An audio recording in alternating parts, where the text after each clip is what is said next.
The top news posts of September 7. Sunday, September 7th at 2:53 a.m. Lisbon funicular cable disconnected before crash report W. A U.S. teacher and mother tragically died in a deadly Lisbon funicular crash. Reports confirm a disconnected cable was the likely cause of the accident. Sunday, September 7th at 1:50 a.m. Japan Prime Minister Ishiba to resign, reports CNN.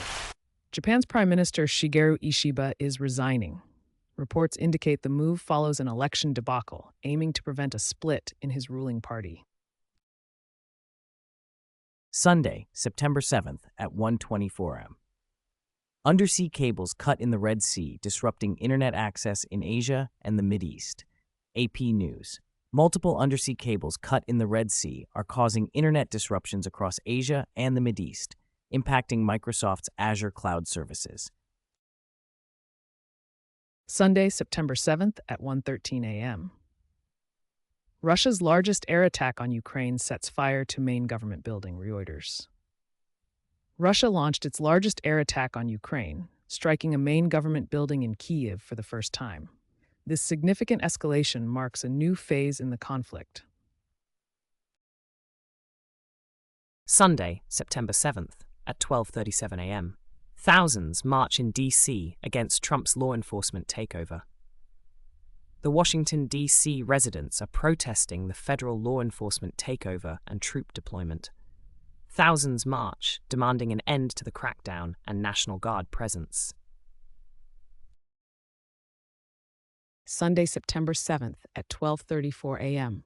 2 tickets sold in Missouri, Texas win massive 18B Powerball jackpot, ABC News. The historic $1.8 billion Powerball jackpot has been won. 2 lucky tickets sold in Missouri and Texas will share the massive prize.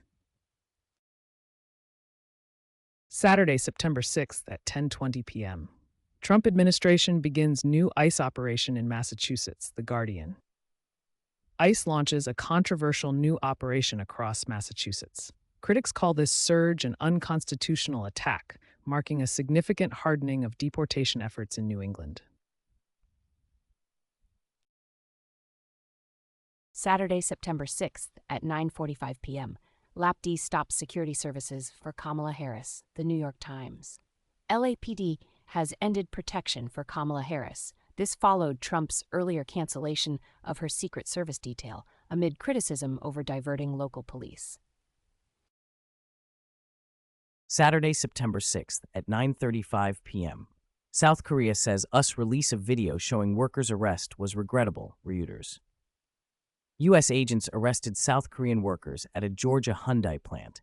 After negotiations, they're being released and repatriated to South Korea. Saturday, September 6th at 8:20 p.m. Tensions mount as Trump administration threatens federal crackdown in Chicago, The New York Times. Chicago braces for a threatened federal crackdown. The Trump administration warned the city would discover why it's called the Department of War, as President Trump prepares his plan. Saturday, September 6th at 6:35 p.m. Carlo Acutis from London baptism to first millennial saint, BBC. Carlo Acutis, the 15-year-old God's influencer, is set to become the first millennial saint. Pope Francis will officially canonize this computer whiz. Saturday, September 6th at 5:52 p.m. South Sudan repatriates Mexican man deported from US, CNN. South Sudan repatriated a Mexican man deported from the U.S., returning him to Mexico. This unusual global journey spanned 3 countries.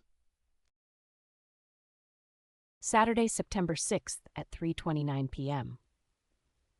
Pilsen's Mexican Independence Day carries on amid Trump's threats. Joy's Resistance Block Club, Chicago. Amid threats from Trump and potential ICE operations, Chicago's Mexican Independence Day celebrations carried on. Residents powerfully embodied the spirit. Joy is resistance against heightened immigration enforcement. Saturday, September 6th at 1:44. Israel destroys second high-rise as assault on Gaza City intensifies, BBC flight. Israel's assault on Gaza City intensifies. bombing high rises and homes, killing at least 17. Palestinians begin a perilous flight as residents are warned to leave ahead of a wider offensive. Saturday, September 6th at Tem UK is on the rise. Leader Nigel Farage hopes the Trump playbook can propel him to power. AP News. Nigel Farage's Reform UK is rapidly rising. With growing ambition, a vibrant conference, and eyes firmly on power, they're emerging as a formidable force in UK politics.